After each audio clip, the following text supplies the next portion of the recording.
चलिए आज अपन स्टार्ट करते हैं 8th क्लास एसएसटी में हिस्ट्री पार्ट का सेकंड चैप्टर का नाम रहेगा from trade to territory. East India Company या अदर यूरोपियन वेस्टर्न जो कंपनीज यहाँ पर आई थी वो सिर्फ ट्रेडिंग करने के लिए आई, लेकिन उसके बाद में किस प्रकार से उन्होंने यहाँ पर टेरिटरी एस्टेब्लिश कर ली, अपना शासन किस प्रकार से उन्होंने एस्टेब्लिश किया, उसके बारे में अपन इस चैप्टर में देखेंगे। चलिए सबसे पहले अपने को इस चैप्टर में क्या क्या पढ़ना है, क्या क्या पॉइंट्स हैं उनको देखना है। अराइवल ऑफ ट्रेडिंग कंपनी, किस प्रकार से जो ट्रेडिंग कंपनी यहाँ पर आई, ईस्ट इंडिया कंपनी और अदर कंपनीज किस प्रकार से यहाँ पर आई। फिर ट्रेड में राइवलरी किस प्रकार से होती है, वेस्टर्न कंपनी आपस में किस प्रकार से एक दुश्मनी पालती है। उसके बाद में कार्नेटिक वार्स होते हैं फ्रेंच ईस्ट इंडिया कंपनी और ब्रिटिश ईस्ट इंडिया कंपनी में, उसके बारे में पढ़ेंगे। बैटल ऑफ प्लासी, प्लासी का बैटल जो एक इम्पोर्टेंट बैटल होता है इंडियन हिस्ट्री में, वो पढ़ेंगे। इसके बाद में बैटल ऑफ बक्सर के बारे में पढ़ेंगे।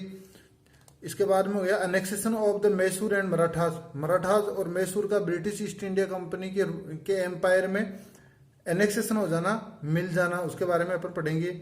लॉर्ड वेलेस्ली और उनकी पॉलिसीज के बारे में पढ़ेंगे। सब्सिडरी अलायंस क्या रहा उसके बारे में पढ़ेंगे अपन। लॉर्ड डलहौजी ने किस प्रकार की पॉलिसीज अडॉप्ट की वो पढ़ेंगे। और डॉक्ट्राइन ऑफ लैप्स, ये इनकी पॉलिसी थी लॉर्ड डलहौजी की, इनके बारे में पढ़ेंगे। और लास्ट रहेगा एडमिनिस्ट्रेटिव पॉलिसीज, इन सब के बारे में अपन second chapter from trade to territory में अध्ययन करेंगे। You have read in previous classes that since ancient time India was an important trading centre. Ancient time से ही, प्राचीन समय से ही इंडिया एक इंपोर्टेंट ट्रेडिंग सेंटर रहा था। Merchants and traders from Europe के मर्चेंट्स और ट्रेडर्स थे, और एशिया के अदर पार्ट्स के में से भी जो इंडिया में ट्रेडर्स और मर्चेंट्स आते थे। They came to India. The Indian traders were getting profit from this trade, so they encourage such trade. अब ये जो ट्रेड था यूरोप और एशिया के साथ, जो इंडियन ट्रेड था, इससे इंडियन ट्रेडर्स को बहुत बेनिफिट होता था, इसलिए उनको इनकरेज किया, इसको मोटिवेट किया, इसको आगे बढ़ाया। इन 1498 a Portuguese fleet under Vasco da Gama successfully discovered a new sea route from Europe to India।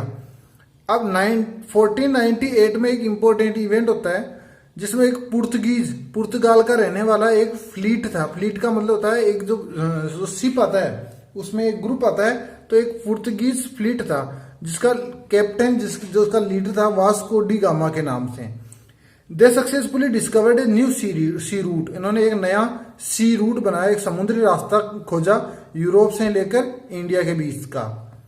Which paved the path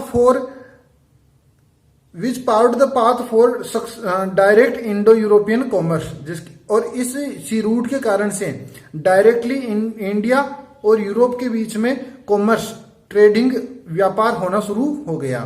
the Portuguese soon setup A trading post in Goa, Daman, Diu and Bombay. अब जब Portuguese fleet आया था तो वहां के जो other जो traders थे वो भी यहाँ पर आए और उन्होंने अपने ट्रेडिंग पोस्ट बना लिए।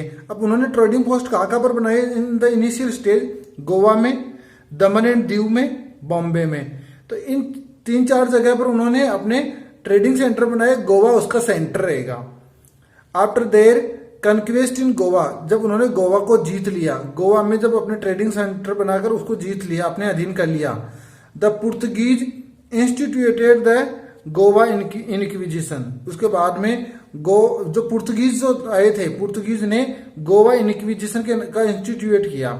जो गोवा का इंटरोगेशन था उसको उन्होंने यहाँ पर शुरू कर दिया। वेयर न्यू इंडियन कन्वर्ट्स, अभी गोवा इनक्विजिशन क्या था, इसमें जो न्यू इंडियंस थे, जो बाकी जो इंडियंस थे, उनको कन्वर्ट किया जाता था, and non Christians were punished. इस गोवा इनक्विजिशन में न्यू इंडियंस और जो नॉन क्रिश्चियन जो लोग थे उनको पनिश किया जाता था, उनको दंडित किया जाता था। किसके लिए? फॉर सस्पेक्टेड हियर से अगेंस्ट क्रिश्चियनिटी। कोई भी अगर उनको सस्पेंस होता था, किसी प्रकार का संदेह होता था, किसके विद, हियर से कम लोग विधर्मी, अगेंस्ट द क्रिश्चियनिटी के अगेंस्ट अगर थोड़ा सा भी उनको शक होता था तो उनको पनिश किया जाता। किनको? नॉन क्रिश्चियंस को, इंडियंस को। And they were condemned to be burned, और कई बार तो उनको जलाने की भी सजा दे दी जाती थी, उनको जला भी दिया जाता था। Goa become the main Portuguese base, और गोवा था वो एक मेन पुर्तगीज बेस बन गया, बेस का मतलब आधार बन गया, गोवा था सेंटर बन गया, जैसे मैंने अभी आपको बताया था। Until it was annexed by India in 1961. At last in 1961, after the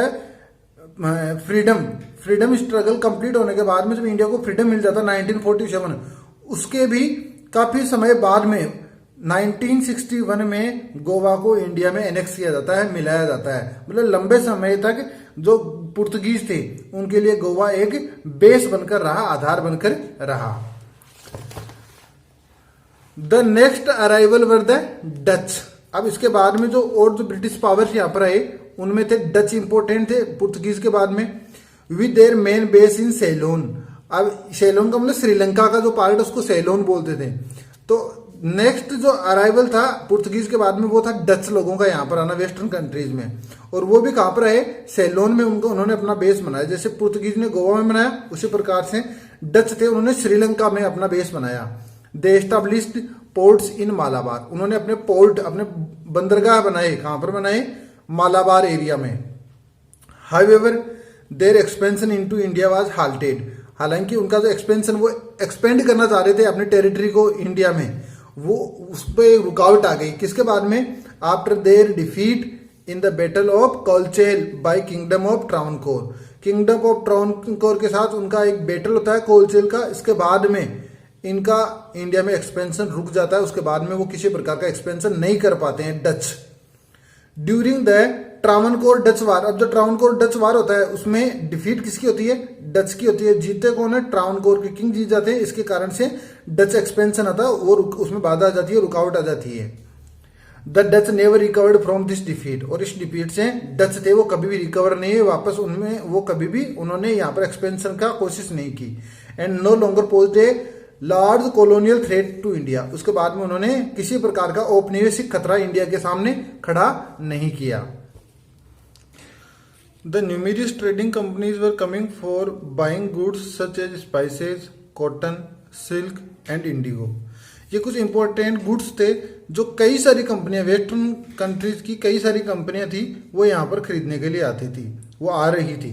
क्या क्या खरीदने के लिए आ रही थी, मसाले, कपास, रेशम, नील। इसके अलावा भी और कई सारे गुड्स थे जो कंपनीज यहाँ से परचेज कर रही थी और उनको यूरोपियन कंट्रीज में ले जाकर बेच रही थी।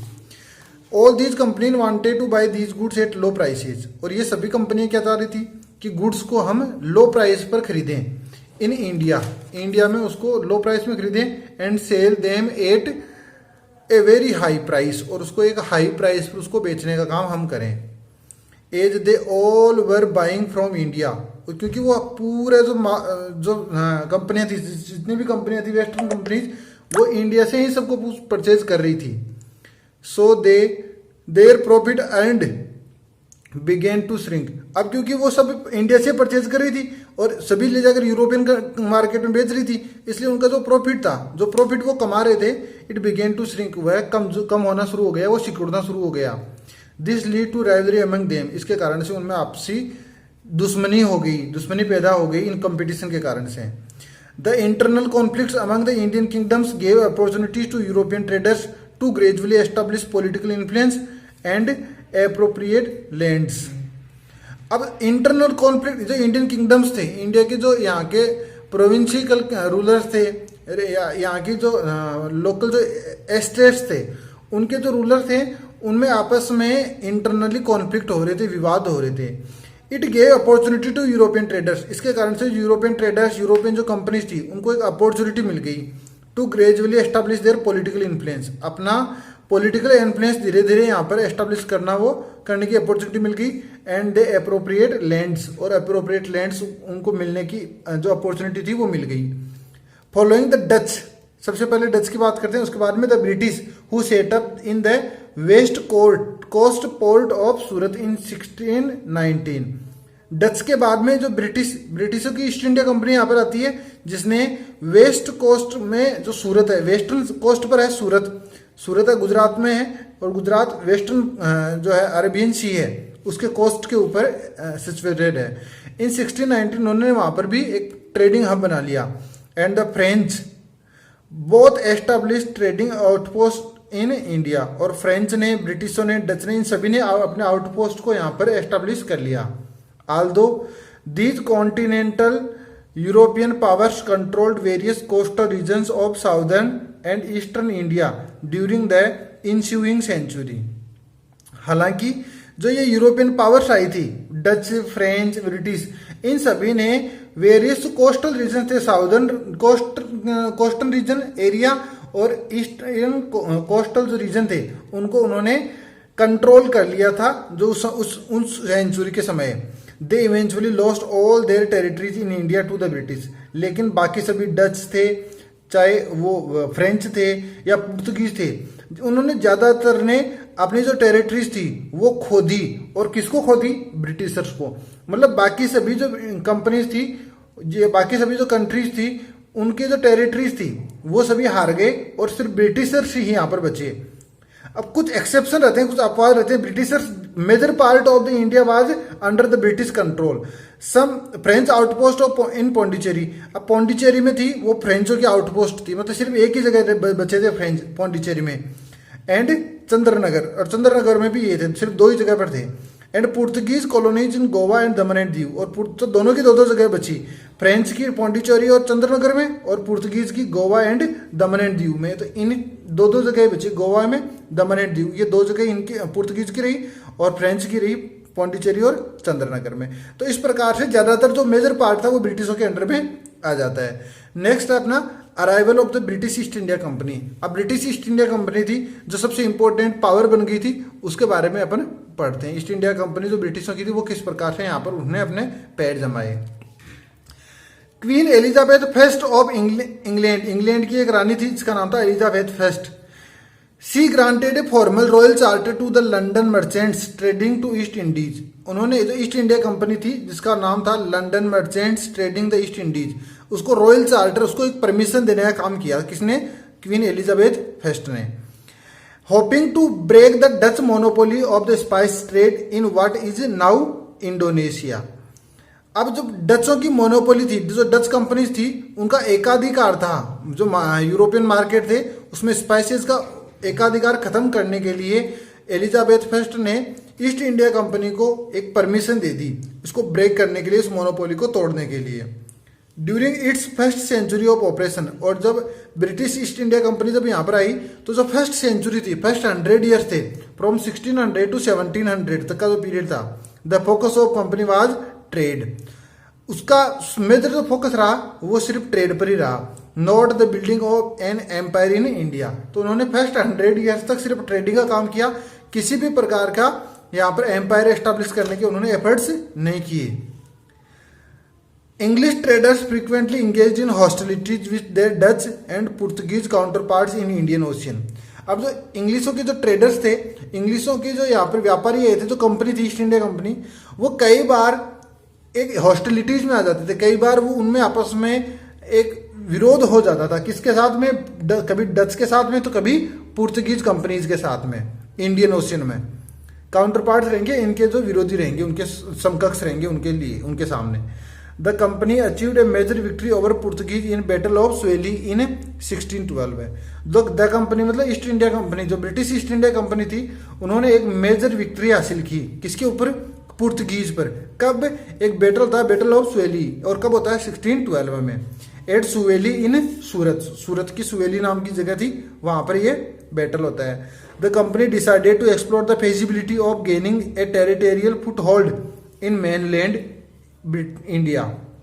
तो कंपनी थी British east India company, he decided to explore the feasibility, वो अपनी सुविधा को एक्सप्लोर करना चाह रही थी। Gaining a territorial foothold, ताकि उनको एक टेरिटोरियल फुट होल्ड मिल सके, एक ऐसी जगह मिल सके जहां पर वो अपने ट्रेडिंग पोस्ट को एस्टैब्लिश कर सके in mainland India, with official sanction from both Britain and Mughal empire. और उसके लिए जो टेरिटोरियल फुट होल्ड थे, उसके लिए वो ब्रिटेन और मुगल एम्पायर दोनों से सैंक्शन, दोनों से वो परमिशन लेना चाह रहे थे। And they requested that the crown launch a diplomatic mission, और इसके लिए जो ब्रिटिश ईस्ट इंडिया कंपनी थी, उन्होंने जो क्राउन थे, यानी वहां के राजा थे, उसको रिक्वेस्ट की to launch a diplomatic mission, कि एक कूटनीतिक मिशन है वो हमें लॉन्च करना चाहिए ताकि मुगल से हमें परमिशन मिल सके टेरिटोरियल फुटहोल्ड एस्टेब्लिश करने के लिए। इसी के लिए क्या होता है, इन 1612 में James fest instructed, James fest वहां का किंग था, क्राउन था जेम्स फेस्ट, तो उसने इंस्ट्रक्ट किया किसको, एक डिप्लोमेटिक ऑफिसर को भेजते हैं, और उस डिप्लोमेटिक ऑफिसर का नाम था sir Thomas Roe. Sir Thomas Roe के लीडरशिप में एक यहाँ पर डिप्लोमेटिक मिशन आता है to visit the Mughal emperor Nuruddin Salim Jahangir. और कब आता है ये, सलीम जहांगीर के समय, जहांगीर का जो समय रहेगा वो 1605 से 1627 तक का समय रहेगा। To arrange for a commercial treaty, क्या करने के लिए, एक कॉमर्शियल ट्रीटी करने के लिए, एक व्यापारिक संधि करने के लिए। That would give the company exclusive right, अगर ऐसी ट्रीटी की जाए जिसके कारण से जो कंपनी थी, ब्रिटिश ईस्ट इंडिया कंपनी थी, उसको एक्सक्लूसिव राइट मिल जाए, स्पेशल राइट्स मिल जाए टू रिसाइड, रहने के लिए, एंड एस्टेब्लिश फैक्ट्रीज इन सूरत, और सूरत में फैक्ट्रीज एस्टेब्लिश करने के एक्सक्लूसिव राइट्स मिल जाए, और अदर एरियाज में भी उनको इस प्रकार की परमिशन मिल जाए। इन रिटर्न, इसके बदले में क्या होगा, the company offered to provide emperor with goods and rarities from the European market. तो उन्होंने कहा कि हम जो मुगल जो बादशाह रहेगा जहांगीर, या उसके बाद के जो बादशाह रहेंगे, जो सम्राट रहेंगे, एम्परर रहेंगे, उनको क्या अवेलेबल करवाएंगे, गुड्स, यूरोपियन मार्केट के सामान, अच्छी क्वालिटी के सामान हम उनको अवेलेबल करवाएंगे। इसके अलावा रेयरिटीज का मतलब होता है ऐसी चीजें जो दुर्लभता से मिलती है, बहुत मुश्किल से मिलती है, ऐसी चीजें हम उनको अवेलेबल करवाएंगे फ्रॉम द यूरोपियन मार्केट। कहां से, यूरोपियन मार्केट से। तो ये जो ट्रीटी वो करना चाह रहे थे कि जो कॉमर्शियल ट्रीटी करना चाह रहे थे, उसमें उसके बदले ब्रिटिशों को मिल जाएगा कि पावर या right to reside and establish factories, और मुगल बादशाह को क्या मिलेगा, goods and rarities from the European market. This mission was highly successful, और ये मिशन था वो कंप्लीटली सक्सेसफुल रहा। And Jahangir sent a letter to James, और जहांगीर ने एक पत्र भेज दिया, किसको, जेम्स। जेम्स कौन थे, 1612 में जेम्स फर्स्ट थे, वो वहां के क्राउन किंग थे, थ्रू सर टॉमस रो। और जो सर टॉमस रो इनके एक एम्बेसडर के रूप में आए थे, एक राजदूत के रूप में आए थे, उनके थ्रू उन्होंने वो परमिशन थी, वो लेटर थी, उनको भिजवा दिया। The company which benefited from the imperial patronage, imperial का मतलब रहेगा तो रॉयल पेट्रोनेज, पेट्रोनेज का मतलब उनको एक संरक्षण मिल गया था, मुगलों का उनको संरक्षण मिल गया था। The company which benefited from the imperial patronage, imperial patronage उसका बेनिफिट मिल रहा था कौन सी कंपनी को, ईस्ट इंडिया कंपनी को, ब्रिटिश ईस्ट इंडिया कंपनी को। Soon expanded its commercial trading operations, जल्दी ही उसने अपने कॉमर्शियल ट्रेडिंग ऑपरेशंस को एक्सपेंड करना शुरू कर दिया। इट इक्लिप्स्ड द पुर्तगीज ईस्टोडा द इंडिया, तो पुर्तगीज की एक कंपनी थी, ईस्ट इंडिया कंपनी के नाम से होगा, उसका पुर्तगीज में नाम था ईस्टोडा इंडिया, उसको इक्लिप्स कर दिया, मतलब उसको ढक दिया एक तरीके से, और उसको आच्छादित कर दिया। विच हेड एस्टेब्लिश्ड बेसेज इन गोवा, जो अभी पहले पढ़ने पड़ेगा था कि पुर्तगीज थे, उन्होंने कहां पर अपने बेसेस बनाए थे, गोवा, चिटगांव एंड बॉम्बे, इन जगह पर उन्होंने अपने बेसेस बनाए थे। तो उनके ऊपर उनको एक तरीके से इक्लिप्स कर दिया, किसके कारण से, due to imperial patronage. Which Portuguese later ceded to England, अब उसके बाद में जो बॉम्बे था उसको पुर्तगाल होता था, वो सीडेड टू इंग्लैंड, वो इंग्लैंड को देना पड़ा था। जो ब्रिटिश ईस्ट इंडिया कंपनी थी उसके ब्रिटिश जो किंग थे उनको देना पड़ा था, किसके, as a part of dowry of Catherine of Braganza, जो एक डोवरी यानी दहेज के रूप में देना पड़ा था। उनकी एक राजकुमारी थी कैथरीन, उस कैथरीन की शादी हुई थी किसके साथ, किंग चार्ल्स सेकंड के साथ। किंग चार्ल्स सेकंड और कैथरीन की जब शादी होती है, और अब ये कैथरीन थी वो कहाँ की थी, पुर्तगाल की थी, तो इसके कारण से जो कैथरीन को जो पुर्तगीज के अधीन जो बॉम्बे था वो मिल जाता है, किसको, इंग्लैंड को मिल जाता है। तो इनकी शादी का बेनिफिट होता है, वो एक वैवाहिक कूटनीति के हिसाब से इसको बेनिफिट मिलता है इसका।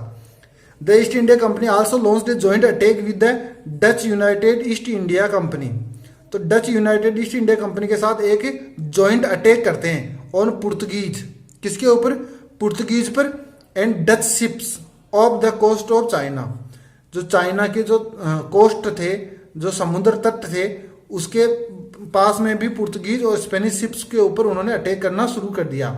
विच हेल्प्ड, और उनको हरा दिया यहाँ पर। इसके कारण से क्या हुआ, it help secure east India company of British, जो ब्रिटिशों की इंग्लैंड की जो ईस्ट इंडिया कंपनी थी उसको पोर्ट्स को सिक्योर कर दिया चाइना में। मतलब चाइना में भी उनके पोर्ट बन गए, इंडिया में भी उनके पोर्ट बन रहे थे, बॉम्बे था वो भी उनके अधीन में आ गया था, तो वो अपना एक्सपेंड कर रहे थे एक तरीके से।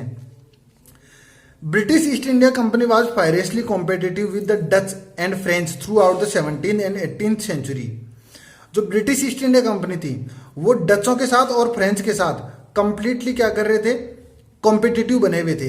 देखो डच और फ्रेंच के साथ में ही उनका ज्यादा कंपटीशन होगा, क्योंकि पुर्तगीज थे वो तो उनके साथ में ऑलरेडी हो गए थे, क्योंकि जब कैथरीन और किंग चार्ल्स सेकंड का जब मैरिज होती है तो उसके कारण से वो तो उनके साथ ही बन गए थे।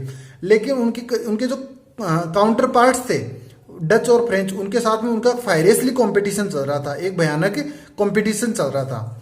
कब 17 और 18 सेंचुरी में, किसके ऊपर, over spices from the spice islands, जो मसालों के आइलैंड्स है उसके ऊपर राज करने के लिए। स्पाइसेस एट दैट टाइम, उस समय जो मसाले थे, could only be found on these islands, उस समय जो मसाले थे वो सिर्फ इन्हीं आइलैंड्स पर मिलते थे, हर जगह मिलते भी नहीं थे। अब कौन कौन से मसाले उस समय मिलते थे, पीपर होता है जो अपनी काली मिर्च होती है, जिंजर होती है जो अदरक होती है, नटमेग जो जायफल होता है, क्लोव्स लौंग, सिनेमन दालचीनी। तो ये इंपॉर्टेंट कुछ स्पाइसेस थे जिनके जो सिर्फ यहीं पर मिलते थे और इसका व्यापार कर रहे थे जो ये कंपनी यहाँ पर आई थी।